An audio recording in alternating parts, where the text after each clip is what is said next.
I'm Tabi, and this is Tabi Transforms. Today's video is going to be 5 things that I use and do to help me get started even when I'm afraid. They're things that I used for this video, in fact, because this is the first one that I'm posting to YouTube and I am terrified. So they work if you're seeing this. Here we go. Number 1. Calm down your nervous system. Getting started and doing something new can feel like the end of the world.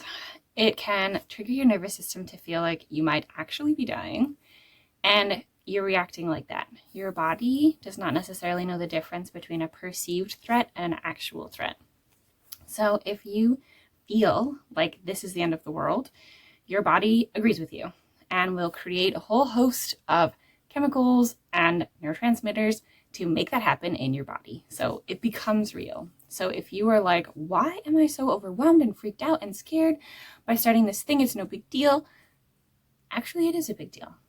And I think it can be really important, first of all, to accept that that's where we're at.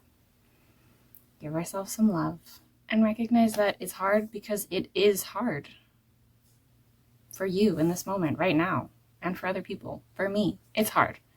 And that's okay. So how do we calm down our nervous system?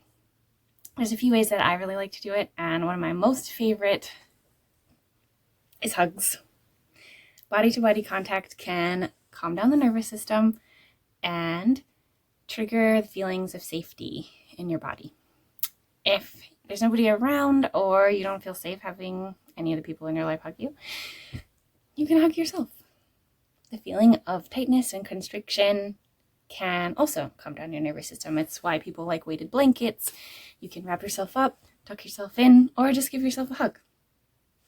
Maybe some gentle pats too. And that can really go a long way towards calming down your nervous system. A few of my other favorite techniques are breathing techniques. So the biggest one is breathing out longer than you breathe in.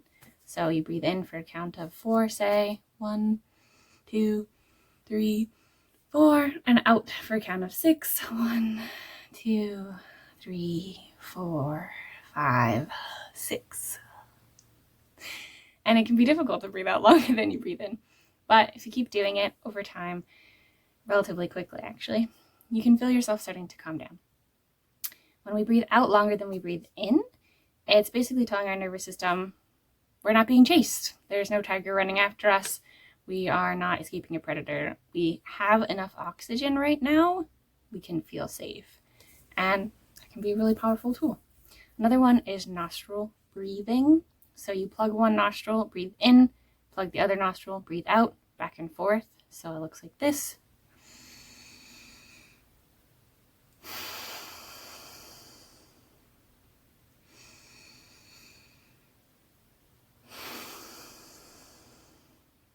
And you just keep doing this. You can kind of do it subtly, but it's a little noticeable if you're at work or somewhere where you don't want people to see you. Maybe you just do the first one. Breathe out longer than you breathe in. But if you're on your own, that can be a really good way to calm racing thoughts and to get yourself back into your body. The last technique I want to talk about for calming down your nervous system is physical movement. Get up, shake it out. If you don't feel comfortable doing that, you can just shake your hands. Just do a little shake in your body. Literally just moving and shifting around can create a sense of safety in your body and help you move past the anxiety and stress and fear that come with starting something new. Number 2, journal about your fears. This is one that I use all the time and is incredibly useful. Even if you're not a big journaler, you don't want to keep a diary, you don't want to do any of those things or document your life, that's fine. This doesn't have to be in a specific journal that you keep.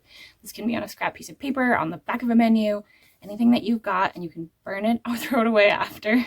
Maybe don't burn it because of the environment and stuff, but you don't have to keep it, and it doesn't have to be pretty in any way. It doesn't even have to be legible if you don't want. The biggest trick for this kind of journaling about your fear is its stream of consciousness journaling. So you put a prompt at the top of the page, which is usually, what am I afraid of? Or what am I so afraid of? Or why is this so scary right now? whatever it is that you want to ask yourself.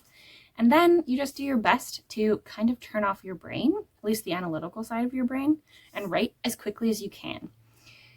When you do this, just allow yourself the freedom to write everything that pops up in your head, even if it's, I really want ice cream right now, or is it Wednesday or Thursday, or whatever else is in your head. And then remind yourself to come back to the prompt. What am I so afraid of right now? And I think it'll be really interesting to see what comes out. Some of the things will be completely ridiculous or make no sense, and that's okay. This isn't about judging what comes out, it's about noticing. If we're not aware of what's going on inside of us, we can't do anything about it. So let's get aware. Hold yourself with some gentleness and kindness through this process.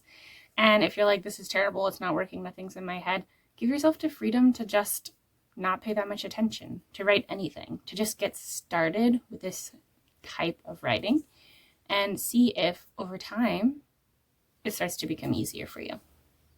And if not, there's other techniques to help you get started even when you're afraid. Number 3, think of the worst case scenario.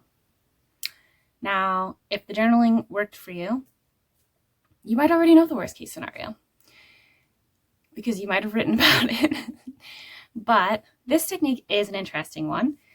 Basically what you do is you either ask yourself or you have somebody else ask you, somebody that you trust and are willing to be vulnerable in front of. So somebody safe for you, an older sibling or a parent or a grandmother or a coach or a therapist, or your best friend. And you have them ask you, what is the worst case scenario? Okay, so you're afraid to get started. This is my first YouTube video that I'm posting. And I'm scared. Okay, so what is the worst case scenario? Nobody will watch it and it'll just sit on the internet and it'll be a waste of time. And then what happens? That's the important part. What's the worst case scenario? And then what? And the point is to keep following this out until the very, very end. So what is the worst case scenario? And then what? And then what? And then what? And then what? You keep asking that question. So I'm afraid nobody will watch and it'll just sit on the internet. And then what? And then I'll post more videos and there'll be no traction. And then what? And then maybe people start to see them, but they think I'm terrible. And then what? And then they'll laugh at me and ridicule me and be mean to me and I'll lose all my friends. And then what? And then no one will love me and I'll be alone. And then what? And then the zombie apocalypse will happen and I won't know because nobody loves me anymore or will talk to me. So there'll just be zombies everywhere and I'll be alone. And then eventually I'll get eaten by a zombie. That's probably the end of the end then what, right? I think you'll know when you get there. This is also kind of why you want to do it yourself or with a safe person. I do think that doing it with someone else can be really helpful because hearing yourself say it out loud with someone else can often help you realize that your fears are maybe a little bit silly in the end.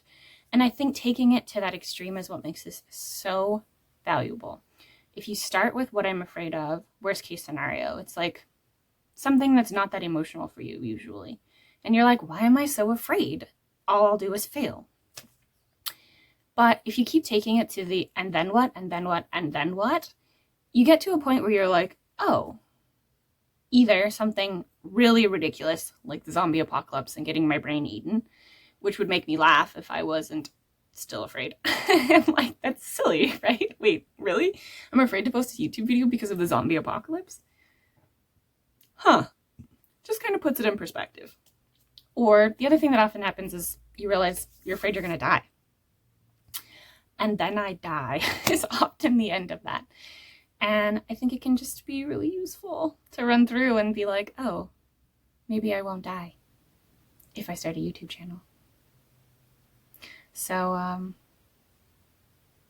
be brave and try it out and see what your beautiful, amazing, wonderful self is really worried about. And remember with all of these, to hold yourself with some gentleness and kindness, because what you find has maybe been there for a while and really just needs some love. So do your best to not be harsh or judgmental of the things that you find, or even trying these things. If these feel ridiculous and silly to you, maybe try them anyway. And hold yourself with some generosity. Sometimes it's okay to be silly. And if it helps you get to the root cause, to what's really holding you back, what could be more worth it than that? Number 4, think of the cost of doing nothing. I think we often look at things from the perspective of why I'm afraid to do it and all of the bad things that can happen if we do this thing. We can get stuck in our minds about what's going to happen and why we're afraid of that. But there's also a cost to not doing anything. And sometimes that cost is a lot more than we want to pay. So if you can sit down and think, what is the cost if I do nothing? And you might be surprised by what you find. So if I think about it, the cost of doing nothing is building the business of my dreams, getting to coach clients and help them overcome things in their life, getting to show up for people and love on them. I mean, aren't those things worth starting for? Worth being bad at something for? Aren't they worth putting myself out there and maybe being embarrassed and maybe getting eaten by a zombie, but probably not? I think they might be. And so I'm going to try. And I hope you do too. I really hope you do too. You got this. Next one is number 5. Take a baby step. So for this one, I want you to think about what is the smallest possible next step you could take. For me, getting started on YouTube, it was turning on my camera and just being on the screen. I didn't have to do anything. I didn't have to say anything. I didn't have a video idea. It was just turn on the camera and sit in front of it. And it was terrifying.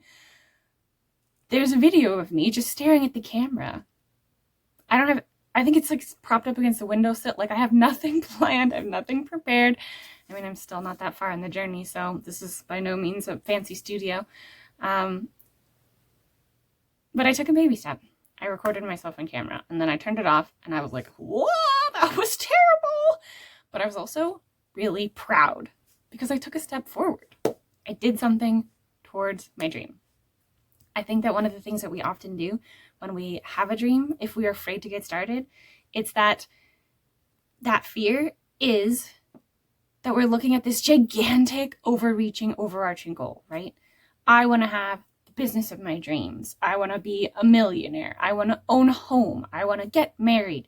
And we're not thinking about the fact that there's like 1,000 steps or more in between where we are and that eventual goal. How do we get from here to there? By a ton of little tiny baby steps. So if you're really afraid to get started, find the smallest thing you can think of that is moving in that direction and do that.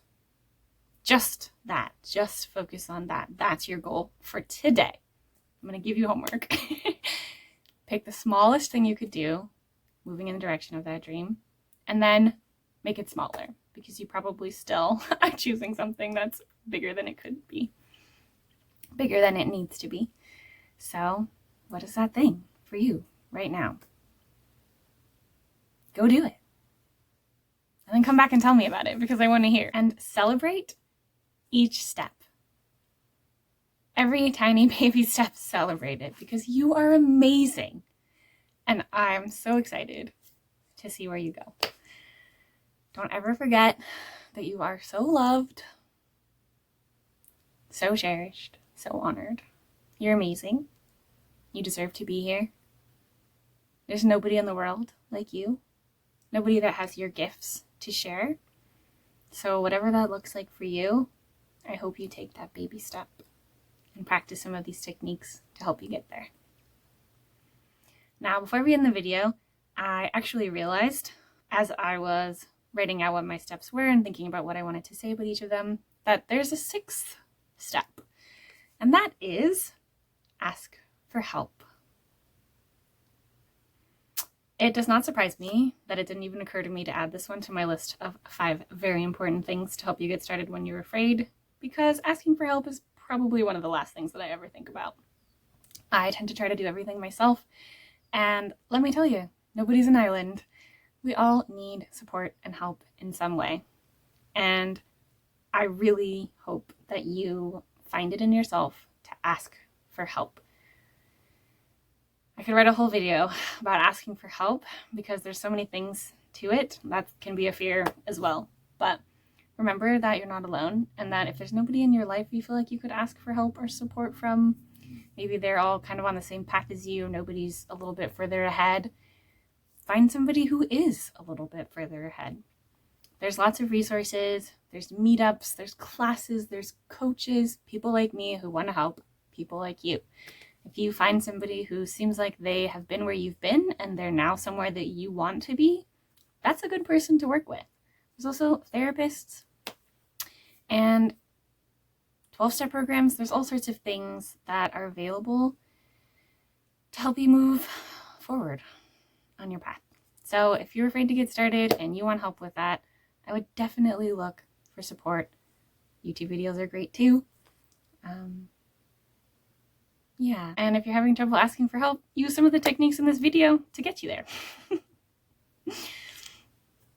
And those are my 5 things, actually 6 things, to help you get started even when you're afraid.